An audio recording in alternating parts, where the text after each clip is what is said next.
Yo! Punta na tayo sa Asian Eye. Try nung makukuha na natin yung salamin sa wakas. Tagal din 5 to 7 days daw, pero inaabot ng 10 days ba? So tagal. Oh, ba't traffic dito? What's happening? Hindi ko nakita, may aksidente yata. Favorite Cab Pro. Kagabi nagpagas tayo ng Vespa, 95 pesos nagastos ko per liter. Ang nagastos ko is 180 pesos yata. Ayun, 86.90 pala ang per liter. Kasi to, ano ba yung pinuntahan namin ni Nick? Saan ba kami huli nag-ride? Saan nga ba kami pumunta? Basta yung huli naming ride, QC lang yun. Tapos Caloocan. Ang nagastos ko lang dito is 130 pesos. Sundays. Nag-Sundays kami ni Nick. Tapos nagkalookan tayo. 131 pesos yung gas na na-consume natin. Okay na rin. 131 pesos. Ang dami ko nang narating. May face-to-face classes dito. Meron na ata. Nung nagpa-tightening bolts tayo dyan kay Red Moto Shop, marami rin siya nakita na maluwag na tornilyo. Kailangan talaga, ewan ko ba dahil ba ma-vibrate to, single cylinder, maraming naglulusin na bolts Baka dapat lagyan natin ng Loctite lahat. Pero yung vibration naman niya, hindi naman sobrang tindi. Sakto lang.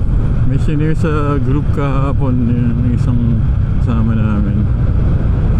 Yung parang chart ng mga matitipid na scooters. Yung Suzuki Smash yung pinaka matipid at 68 kilometers per liter. Sumunod yung TVS ba yun? Yung 90cc ata, 95cc na scooter nila at 67 kilometers per liter. Ito 43, 44. Traffic pa rin, dami pa rin tao. Kanina sabi sa Google Maps 24 minutes as walang red yung path Pero yung pinakamabili pa rin yata na scooter talaga is the Honda Click. Kahapon napatingin na rin ako sa EV VinFast VF3. Ang cute parang Jimny. Takbong tipid lang tayo. Fourth gear, 60. Sabi ng gobyerno, ang ingay nun. Sabi ng gobyerno, dumating na daw yung oil supply from Russia naman. Sana mapababa na nila yung presyo, tsaka hindi magkaroon ng shortage. Wow, isa pa ulit. Pangit pag may crisis. Hindi nakakatuwa yun. Ang dami naghihirap. Cute talaga ng Brio. Hindi talaga tayo nagkamali ng pagbili niyan. Pero Honda Jazz pa rin ako solid. Mas maganda yung build quality ng Honda Jazz for me. Relax lang. Sa Bristol Cab Pro Bike Hammocks. Downshift, third gear. Maluwag. May welga ba? Parang wala naman. Trinoma, EDSA, QAV. Ito, welga. Daming mga motor ayun o ayuda ba yan? Pila yata ng ayuda. Dami oh my god.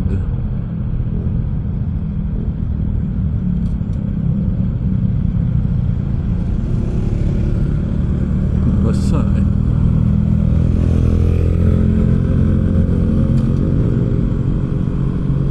galing yung tubig? Super chill. Dito tayo para malapit. May spot pa ba dun? Yun.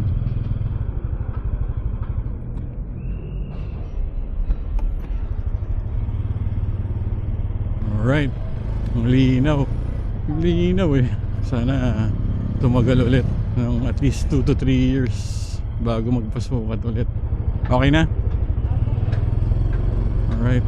Uwi na tayo. Yun lang ang ating lakad. Mahal din tong lente natin. Tapos ang kapal pa rin. Yun na yung pinakamanipis. Sarado ata dyan. Abot ba?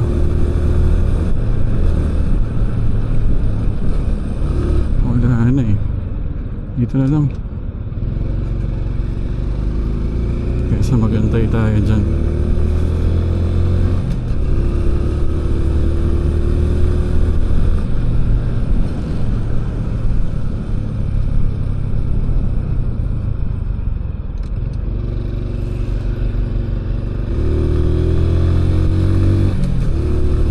Tagal-tagal din yung goal.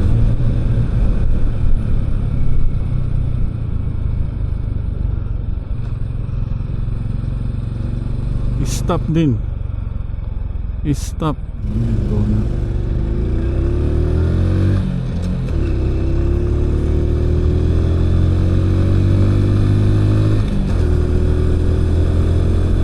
Bagong mundo. Ang linaw. Siguro mga 1 cm yung thickness ng gilid ng salamin ko.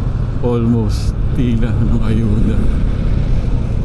Siguro makakonsume natin na gas in terms of peso is mga 50 pesos. Mas mahal pa yung parking na 60 pesos sa Trinoma.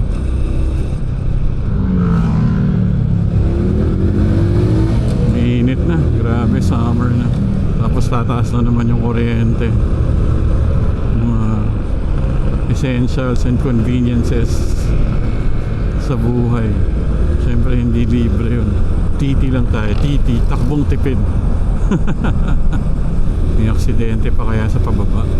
Alright, tapusin ko na dito. New glasses, baby. Napakalinaw. Taas na ng grado natin. Nag-start ako magsalamin grade 1. Ayun na, tumaas na ng tumaas. Hindi ko na mabilang kung nakailang salamin na ako sa buong buhay ko.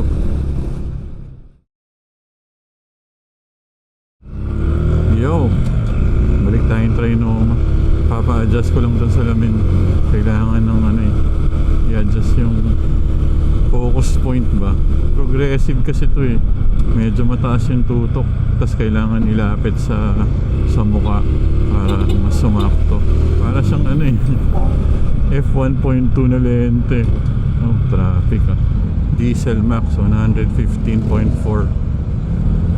X86 XCS ay extra unleaded 8690. Pauwi papagas tayo para malaman natin kung magkano yung nagagastos natin sa gas. Ang biyahe nito 2 beses na nag-Trinoma. Tansya ko kasi mga 60 pesos or 50 pesos yung unang biyahe. Daming truck. Summer na talaga, mainit na. Nakakapasok. Mainit sa legs. Sa ibabaw ng hita. Panay nanood ko ng mga VinFast VF3 na video sa YouTube. Vietnamese. 500 plus siya, mas mura kapag subscription based yung battery. Ibig sabihin hindi sa'yo yung baterya. 750,000 naman kapag ginagawa nito? 750k kapag sa'yo yung baterya. Although 10 years naman yung warranty nila sa battery. Ang charging niya 6 to 8 hours. Over 5 to 6 hours yata. Kasi hindi siya fast charging pag sa home plug mo nilagay. Pag sa home plug mo sinaksak. Tapos kailangan yung saksakan mo yung parang sa aircon, may sariling breaker yata, may sariling fuse. Pwede naman tayo magpakabit nun. Every time na lalabas ka, full charge siya. Pero pinag-aaralan pa rin natin. Kasi hindi naman natin talaga kailangan pa. Unexpected na gastos yun. Additional utang yun.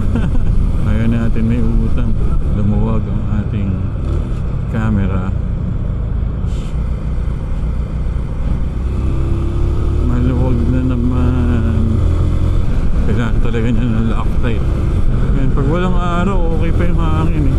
Ang top speed daw nun is 100 kph.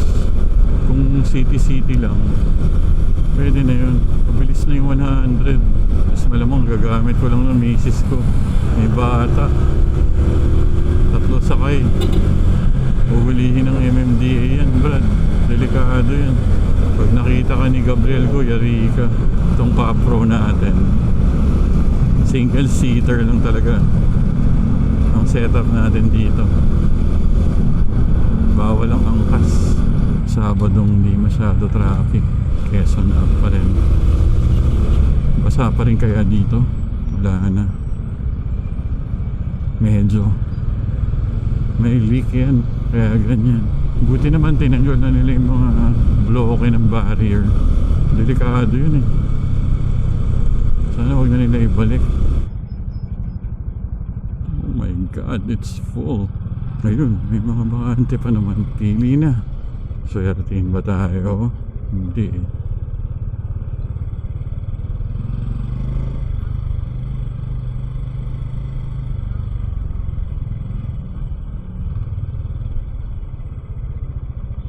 Ito. Singit-singit na lang sa kung saan pwede. Ano nangyari dyan? Tinamaan siya. Yuri.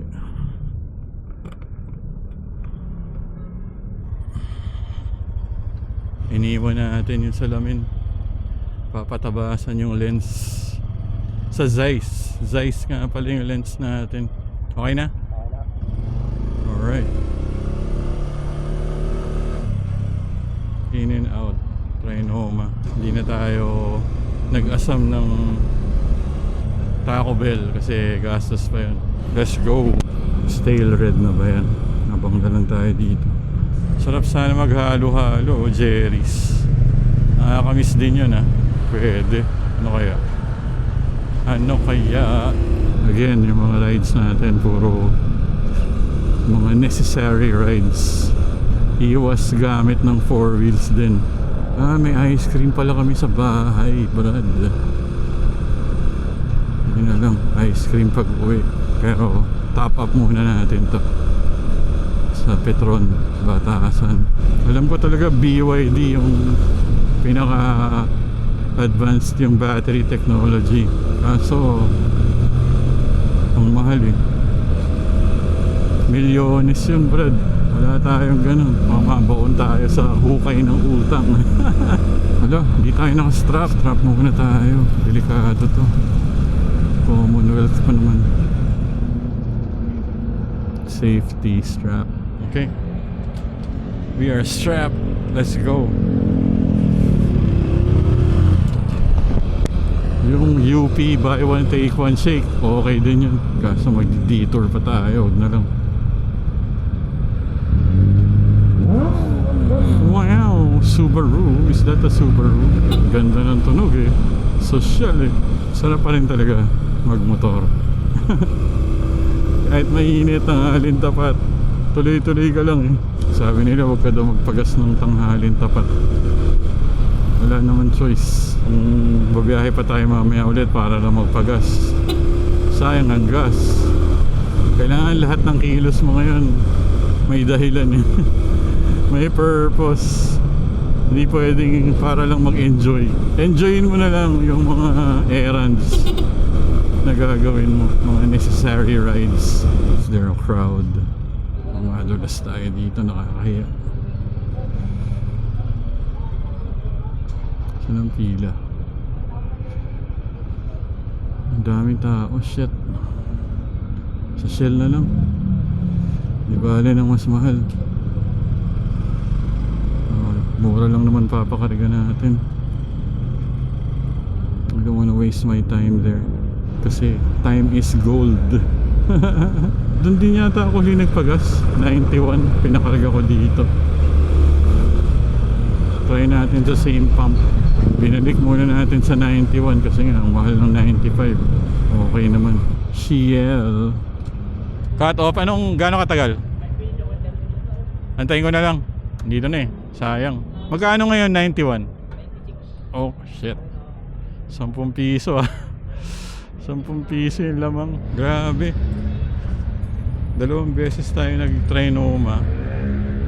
0.37 liters lang nagastos natin. 37 pesos lang. Oh my god. 37.90 yata.